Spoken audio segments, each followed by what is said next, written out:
When you say things go wrong, I presume something happened? You kind of yeah, I think you've got to give some credit to our players as well as the opposition. Once the hardness went out of the ball, it obviously became a bit more difficult, but I thought Raza played really well, as did Moore and Waller. But our guys were phenomenal. They stuck to their jobs. I thought the quality of the fielding was superb. We've stuck to the job. It hasn't been easy, but we get up again tomorrow morning, try and get a few quick wickets, and then go and chase a score.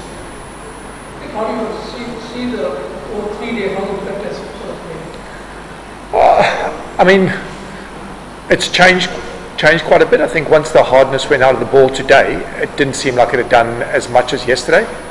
Yesterday, obviously, and day one, it obviously spun.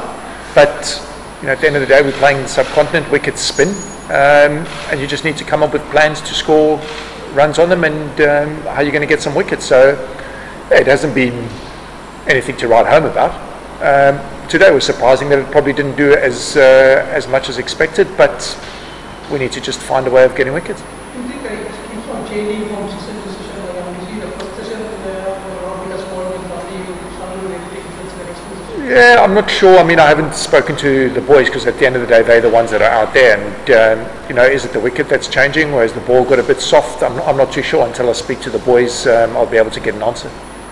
We don't play with that many test matches. Have you indicate anything that your plan is this or things like that? We have a discussion as a group amongst the captain, the manager, senior players, and we would have liked playing a wicket that was a good batting wicket, a good test match wicket, which probably begins to spin on day 4, day 5. It has a bit of bounce, has a bit of carry. That's what you generally play on around the world. But all in all, every time everybody comes into the press conference, good official or selector or coach or whoever, every time they say we are not short of talent, we have that many talent with us, but every day we see unfavorable results, losing results. I think you need to differentiate between talent and performance as well. There is an amazing amount of skill amongst this group. I think we need to be patient with them. They're putting in some good performances. At the moment, we may not be as consistent as we'd like, but we certainly give it time. You're going to have a phenomenal cricket team. Looking at state of the game at the moment, it's almost they are 250 ahead. How do you think you do chasing the score of 100?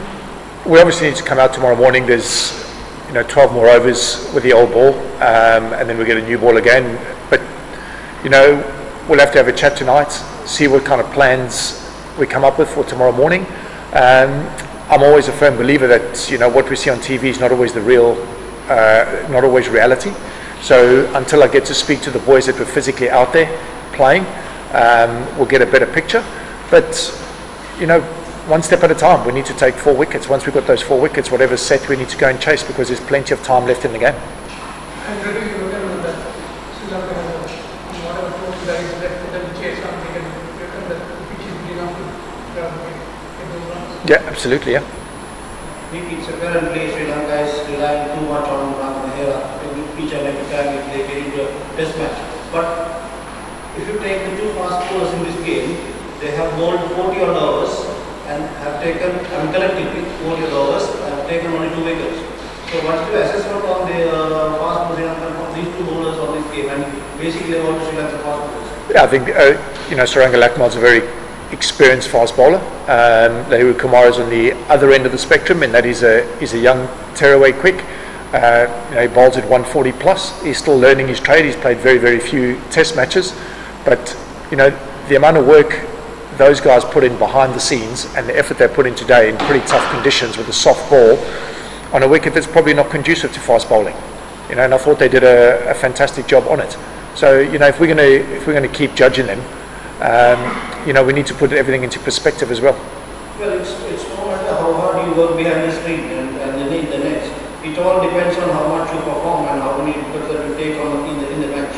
Yep, I can't argue with that. But when we go away and we go to other countries, then you need to put things into perspective as well. On wickets that don't spin, are we going to come hard at our spin bowlers as well?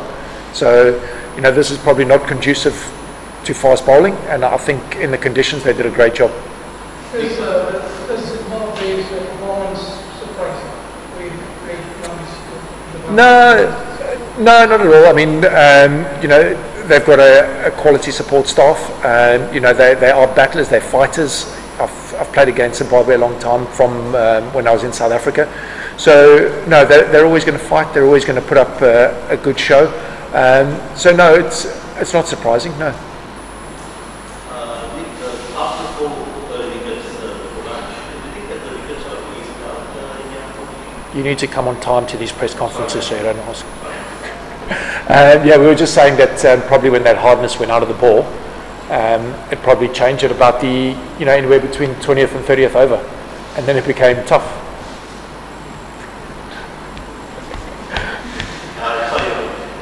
Can I just get a word on Man, I mean, that guy's a little genius, the amount of work, I mean, you've seen the condition he's in, and you've seen what he's been doing running around in the field as well all day today, and the amount of overs that he's bowled. He's an absolute dream to have around. 39, he's probably got another 8 years left, at least. Let's hope so. Any other questions? Before being appointed as the head coach, you was a fielding coach. And your views on the recent debacle in Sri Lanka fielding? The recent, what, sorry? The recent on Sri Lanka's top fielding with the recent past? Which recent past? Are we judging them on 1 hour in a game against Pakistan? We can say the ODI series against Zimbabwe. I think we need to be careful on that, because in the first innings I thought we fielded phenomenally well. I think in general we've been pretty harsh on them, and when they put in good performances I don't think they get enough credit for it. When we played South Africa at the Oval, I thought we fielded brilliantly. We fielded brilliantly against India, and then we had an hour of madness at the end of the Pakistan game, which was unfortunate. And since then we've done some pretty good stuff in the field. So I think we need to be a little bit careful at always looking at the negative part of their fielding. Thank you. Yeah, he's feeling a little bit tender. He's obviously been out there for a long period of time, and I think with all the fielding, he's just cramping a little bit and a little bit drained. So I think he just wanted to relax now, take a good ice bath, and just take on some fluids and just try and recover quickly. How do you sort of look at the team's position from it was in lunch and Yeah, I think we can be pretty positive. I think the guys are happy in our change room. Obviously, we knew coming out in the second innings was always going to be tough. We had a small lead, which is positive. We had a really shaky start, and that put a lot of pressure on us in the change room. And there was a great partnership between Raza and PJ Moore, and I think that sort of stabilized things and brought back the positivity in the change room. And yeah, at the end of the day, I think we can be happy with what we have, and we will look to build on that tomorrow. You don't find that Zimbabwe sounds fine that in this manner, the best one. So then what is the makes this team cannot give up? Yeah, we've come a long way together, and we've had a good couple of weeks on tour now, and I think we're starting to gel really well. Guys are getting a good idea of their own games, and definitely a lot more positive around the camp, and that's definitely what shows out there. Guys have got a good fighting spirit, everyone's getting on well, and everyone's just helping each other and just pushing on. What was said at lunch after going in at 23-4, what was the talk at lunch? What was the feeling? Yeah, obviously it was very quiet at lunch. It wasn't the most ideal start, losing those wickets quickly.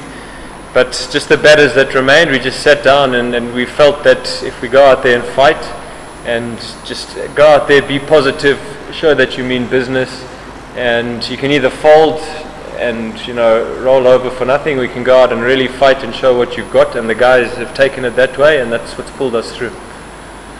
This is a batting condition in the afternoon more easier than the ball more.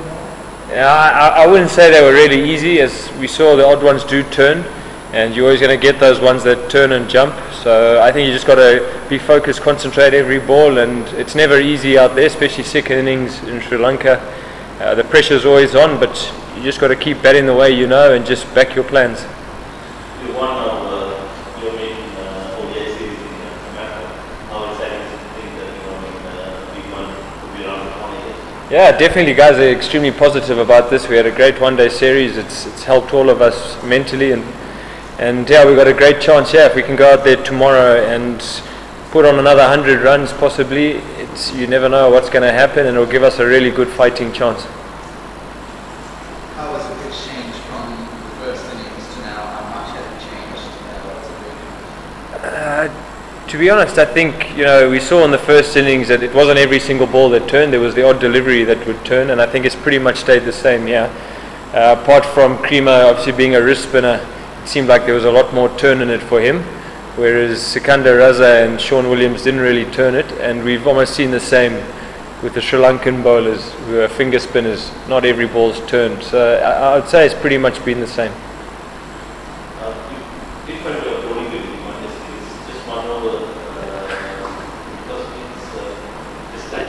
Yeah, I'm not too sure. I was expecting to bowl a lot more. We did plan on it, but Sean Williams, he did a great holding job, and therefore I don't think I was needed. Just the one over.